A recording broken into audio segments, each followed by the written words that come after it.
Continuamos con nuestro estudio de Apocalipsis. Tenemos la segunda parte del capítulo 19, las cosas que sucederán después de estas, de la oscuridad de la noche a la luz del alba. Apocalipsis 19:12. Sus ojos eran como llama de fuego y había en su cabeza muchas diademas y tenía un nombre escrito que ninguna conocía sino él mismo. Tal y como lo vio en Apocalipsis 1:14, dice su cabeza y sus cabellos eran blancos como blanca lana, como nieve, sus ojos como llama de fuego. Es el mismo Cristo, y como dice Hebreos 12:29, porque nuestro Dios es fuego consumidor. Los ojos de Cristo el Rey son de fuego dirigidos hacia sus enemigos y pueden traspasar y ver en el interior de cada corazón. Esta vez se presenta como Rey, porque sobre su cabeza hay muchas diademas. El diablo, representado por el dragón, solamente tenía 7, pero Cristo las tiene todas, incluidas las del diablo, que las tiene momentáneamente, porque debido a la desobediencia del hombre se apropió del mundo, pero como veremos, ya le queda muy poco tiempo. Continúa el texto y dice, y tenía un nombre escrito que ninguno conocía sino él mismo. No dice dónde lo llevaba escrito. Si lo veía escrito es que posiblemente estaba a la vista. La diferencia es que no era posible que alguien, excepto él mismo, pudiera descifrarlo. Era un nombre que tenía un significado, pero que solamente él lo entiende, porque solo es para él. Tendrá que ver con su relación con el Padre. Recordemos las palabras del propio Jesús en Juan 10:30 cuando dijo, y yo y el Padre uno somos. El hecho de que está escrito indica firmeza, rotundidad y eternidad, y quiere decir que es eterno, igual que eterna es la palabra escrita. Apocalipsis 2:17. El que tiene oído, oiga lo que el Espíritu dice a las iglesias. Al que venciere, daré a comer del maná escondido y le daré una piedrecita blanca, y en la piedrecita he escrito un nombre nuevo, el cual ninguno conoce sino aquel que lo recibe. Como leemos, el Señor promete dar a los vencedores de la iglesia de Pérgamo un nuevo nombre que ninguno conoce, excepto el que lo recibe. Pero como también ya vimos en su momento, esta prerrogativa no es exclusiva de esa iglesia, es para todos los fieles. Recuerden que la iglesia está representada en las 7 iglesias. Ese nombre es algo más que un simple nombre. Digamos que es más bien el significado del nombre. Y esta piedrecita blanca llevará un nuevo nombre porque en la eternidad Dios lo dará a cada uno de acuerdo con su llamamiento. Ya tenemos ejemplos. En el caso de Abraham, Padre excelso, Dios le cambió el nombre por el de Abraham, que significa padre de multitudes, o el de Jacob, que significa engañador, lo cambió por el de Israel, que significa el que lucha con Dios. Apocalipsis 19:13 dice, estaba vestido de una ropa teñida en sangre y su nombre es el Verbo de Dios. Por si había alguna duda, aquí se nos aclara totalmente quién es el jinete. La ropa representa un manto que era la prenda que llevaban los generales romanos en las batallas.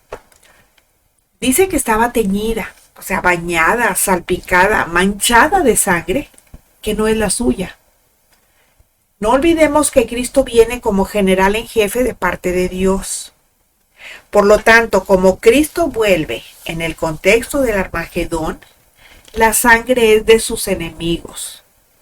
El vestido no se tiñó de sangre en el cielo, sino en la batalla en la tierra. La escena describe precisamente la batalla de Armagedón. Isaías 63:1-4 dice, ¿quién es este que viene de Edom, de Bosra, con vestidos rojos? Este hermoso es su vestido, que marcha en la grandeza de su poder. Yo, el que hablo en justicia, grande para salvar. ¿Por qué es rojo tu vestido y tus ropas como del que ha pisado en lagar? He pisado yo el lagar, y de los pueblos nadie había conmigo. Los pisé con mi ira y los hollé con mi furor, y su sangre salpicó mis vestidos y manché todas mis ropas, porque el día de la venganza está en mi corazón, y el año de mis redimidos ha llegado. Esta profecía se cumplirá exactamente en Buceira, que es la actual Bosra, de la que habla el texto. Eso está en Jordania. Justamente allí empezará la batalla final de Armagedón, y allí es donde estará parte de los ejércitos de la bestia listos para atacar al remanente de Dios que él ya ha protegido sobrenaturalmente. Pero será el mismo león de la tribu de Judá quien vendrá y hará como está escrito.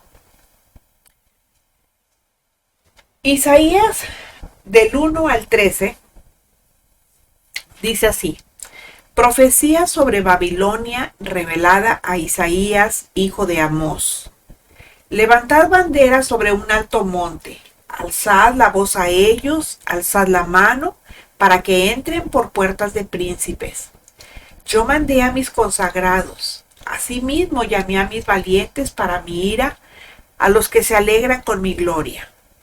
Estruendo de multitud en los montes como de mucho pueblo, estruendo de ruido de reinos, de naciones reunidas. Jehová de los ejércitos pasa revista a las tropas para la batalla. Vienen de lejana tierra, de lo postrero de los cielos, Jehová y los instrumentos de su ira para destruir toda la tierra. Aullad, porque cerca está el día de Jehová. Vendrá como asolamiento del Todopoderoso. Por tanto, toda mano se debilitará y desfallecerá todo corazón de hombre. Y se llenarán de terror, angustias y dolores se apoderarán de ellos. Tendrán dolores como mujeres de parto. Se asombrará cada cual al mirar a su compañero. Sus rostros, rostros de llamas. He aquí el día de Jehová viene, terrible, y de indignación y ardor de ira para convertir la tierra en soledad y raer de ella a sus pecadores. Por lo cual las estrellas de los cielos y sus luceros no darán su luz, y el sol se oscurecerá al nacer, y la luna no dará su resplandor. Y castigaré al mundo por su maldad, y a los impíos por su iniquidad. Y haré que cese la arrogancia de los soberbios, y abatiré la altivez de los fuertes. Haré más precioso que el oro fino al varón, y más que el oro de Ofir al hombre. Porque haré estremecer los cielos, y la tierra se moverá de su lugar, en la indignación de Jehová de los ejércitos, y en el día del ardor de su ira. Finaliza el pasaje. Sus ropas se teñirán de la sangre de sus enemigos. Todos aquellos que estarán allí con las marcas de la bestia en sus frentes o en sus manos, esos son sus enemigos. Y esta es una profecía que nos habla de ese día que Juan vio por anticipado y que en la eternidad ya se ha cumplido. Solo hay que esperar a que sea una realidad de nuestro tiempo-espacio. Tengamos presente que para Dios, nuestro futuro ya es pasado. Este general de generales se llama el Verbo de Dios. Eso nos hace recordar cómo empieza el Evangelio de Juan 1, del 1 al 4, donde dice: en el principio era el Verbo, o sea, la palabra. Y el Verbo era con Dios, la palabra era con Dios, y el Verbo era Dios. Este era en el principio con Dios. Todas las cosas por Él fueron hechas, y sin Él nada de lo que ha sido hecho fue hecho. En Él estaba la vida, y la vida era la luz de los hombres. La primera vez que el Verbo de Dios vino en carne, lo hizo como el Cordero de Dios. Ahora va a volver, pero ya no como Cordero. Va a volver como el león de la tribu de Judá y Señor de todo lo creado. Ya no va a venir como el pastor que pastorea las ovejas, va a venir como juez, pero sin dejar de ser el Cordero que quita el pecado del mundo. Apocalipsis 17:14 dice: pelearán contra el Cordero, y el Cordero los vencerá, porque Él es Señor con mayúscula, de señores con minúscula, y Rey con mayúscula, de reyes con minúscula. Y los que están con Él son llamados, elegidos y fieles. Apocalipsis 19:14. Y los ejércitos celestiales vestidos de lino finísimo, blanco y limpio, le seguían en caballos blancos. El verbo de Dios no está solo. A su mando le siguen los ejércitos del cielo, todos muy santos. Así lo muestra su vestimenta. Zacarías 14:5 dice, y huiréis al valle de los montes, porque el valle de los montes llegará hasta Sal. Huiréis de la manera que huisteis por causa del terremoto en los días de Usías, rey de Judá, y vendrá Jehová mi Dios, y con él todos los santos. En este contexto, parece que los santos vendrán con Jehová Dios y serán capitanes de la iglesia glorificada.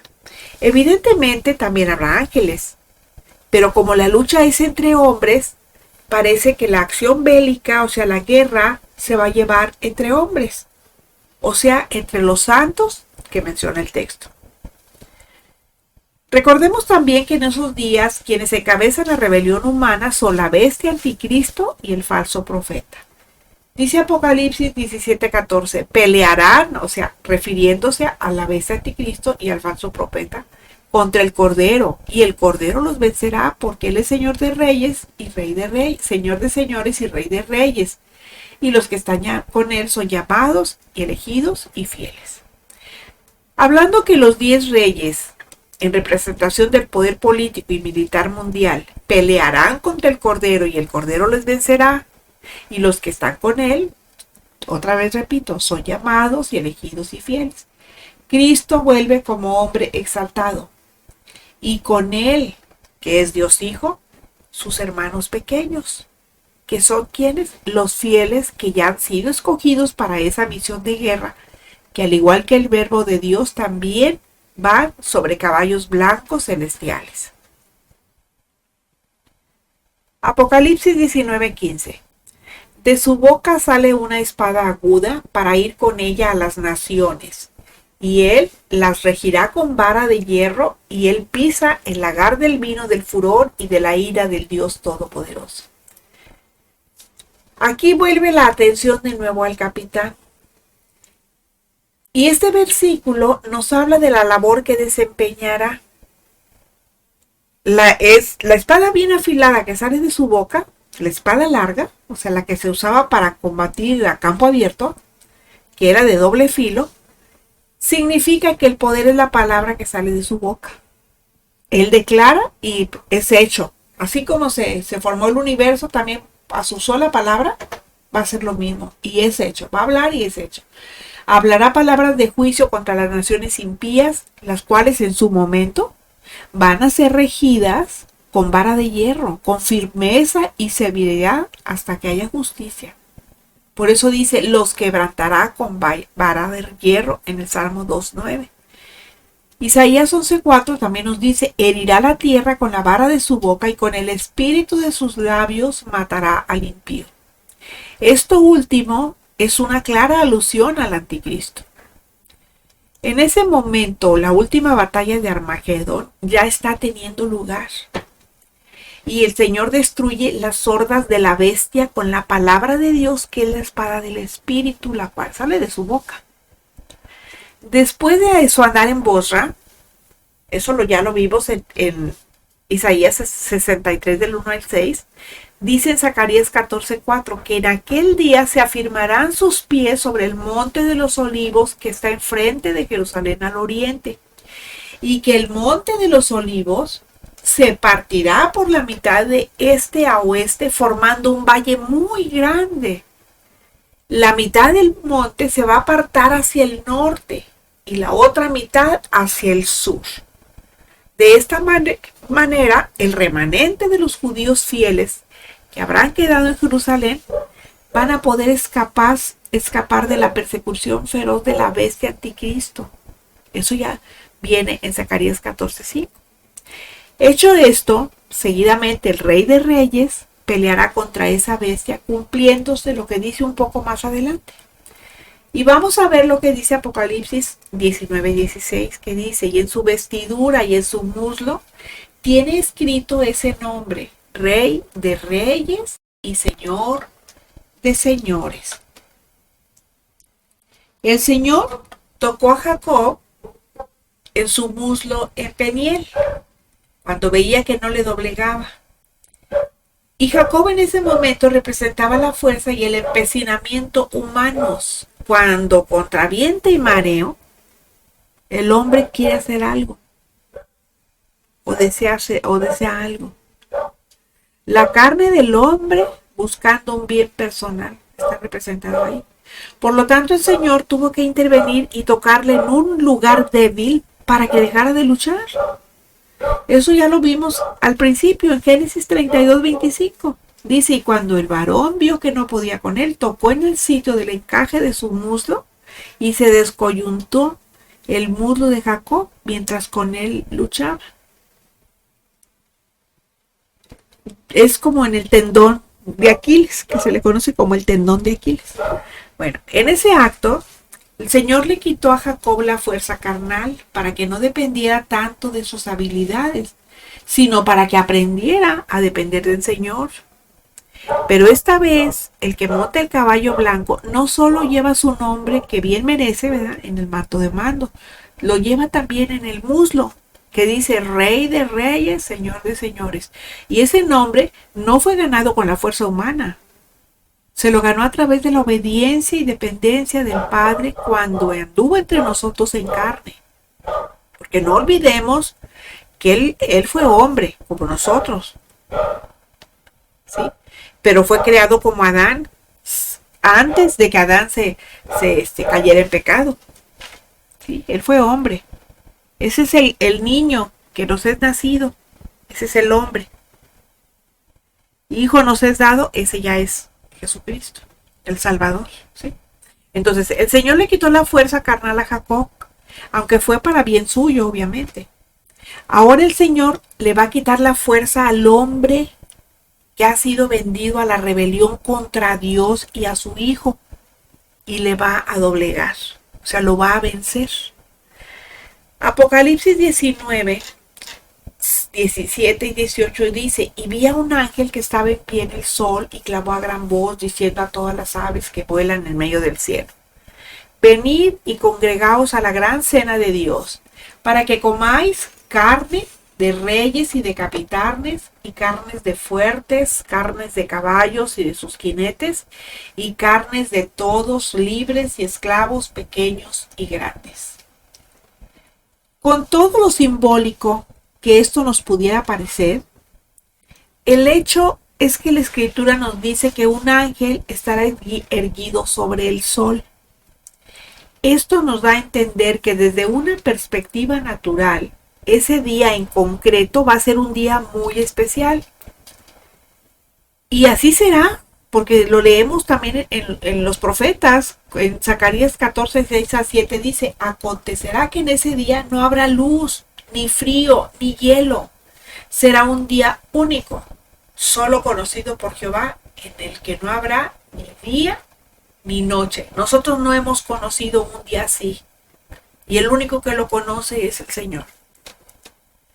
Apocalipsis 19, 9 dice, y el ángel me dijo, escribe, bienaventurados los que son llamados a las cenas de las bodas del Cordero. Y me dijo, estas son palabras verdaderas de Dios.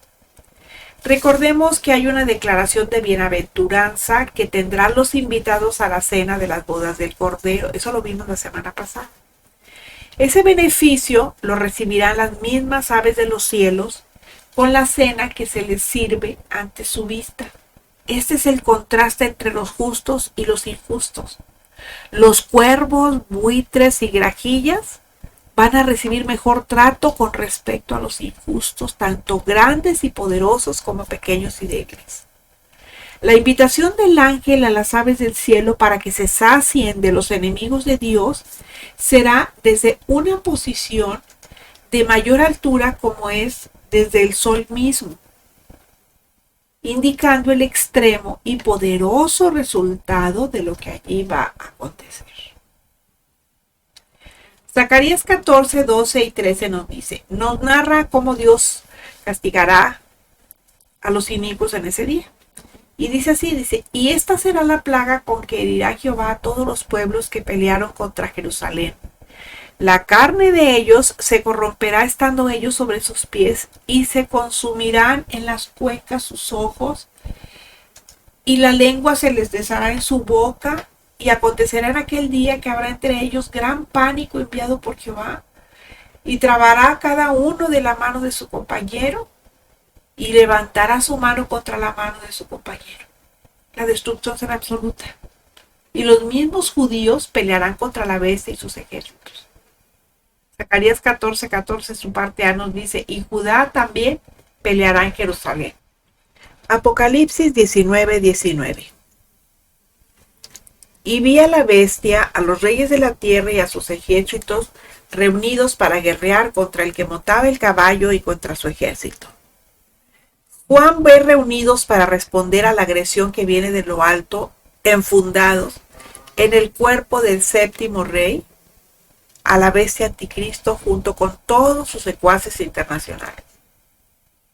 No se quedarán impasibles ante la venida gloriosa de Cristo. Ellos vienen a destruir Jerusalén.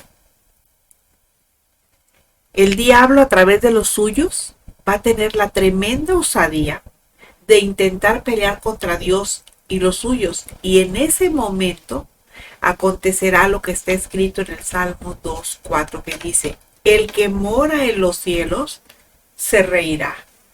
El Señor se burlará de ellos.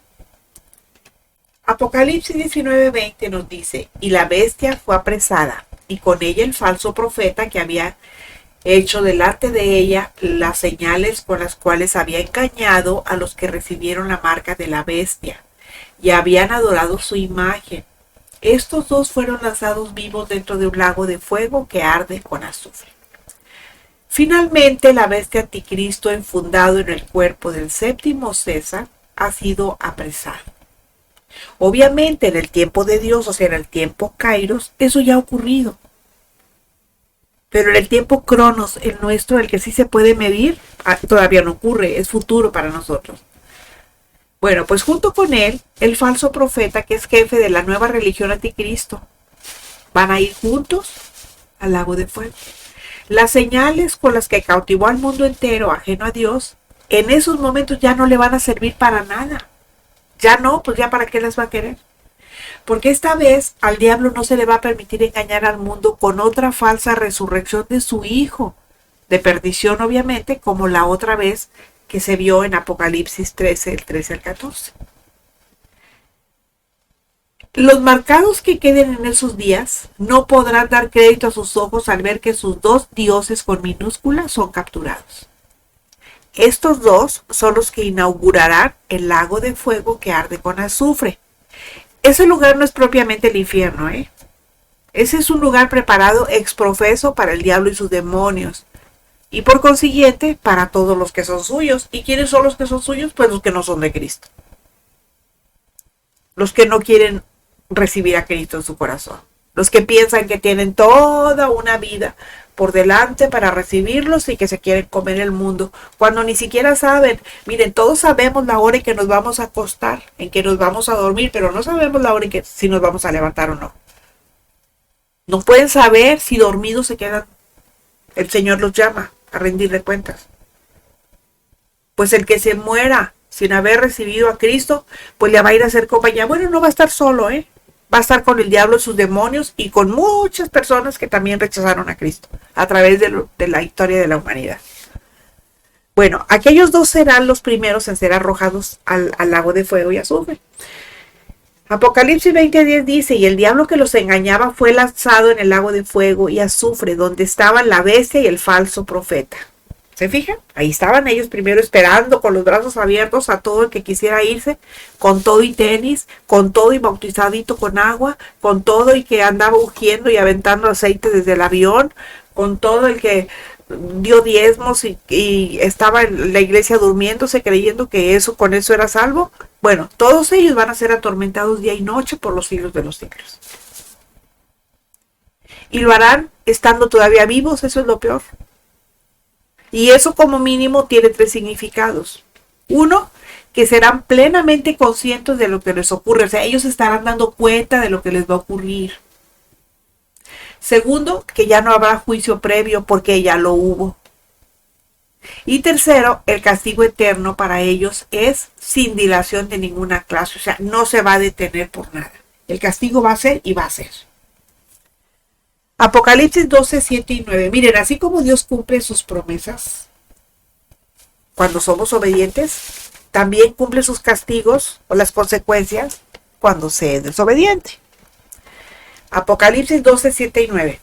Después hubo una gran batalla en el cielo. Miguel y sus ángeles luchaban contra el dragón y luchaban el dragón y sus ángeles, pero no prevalecieron. Ni se halló ya lugar para ellos en el cielo, y fue lanzado fuera el gran dragón, la serpiente antigua que se llama Diablo y Satanás, el cual engaña al mundo entero. Fue arrojado a la tierra y sus ángeles fueron arrojados con él.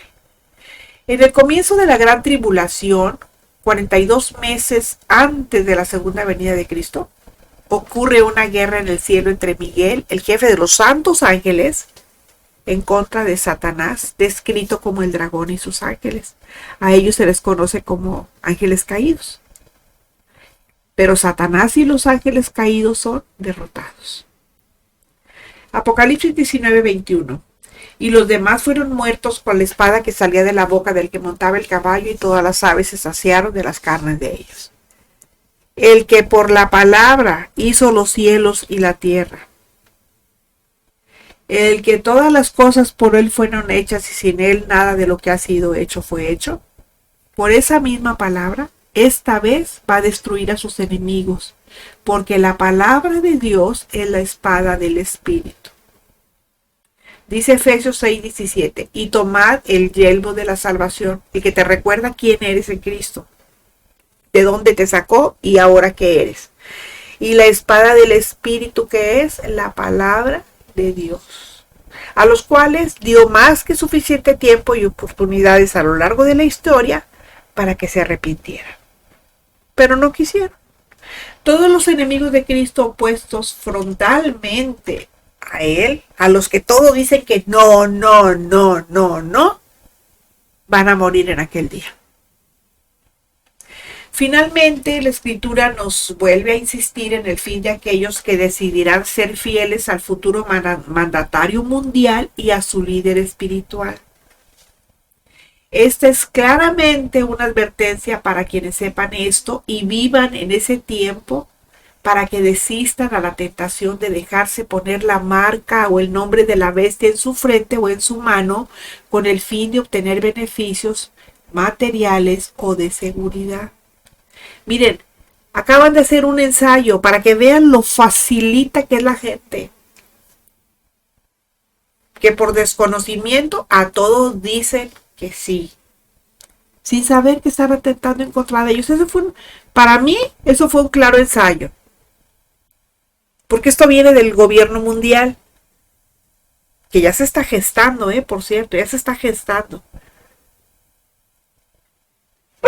Bueno, muy a pesar de la presión que se ejercerá en aquellos días por motivos económicos o de simple subsistencia, les va a ser mucho mejor entregarse a Cristo a pesar de que pudiera perder la cabeza por la guillotina. A ver, ¿quiénes son los que le quitan la vida a las personas decapitándolos? ¿Quiénes son? ¿Qué religión practican? Bueno, pues esos que ustedes están pensando ya están llegando a España por todos lados.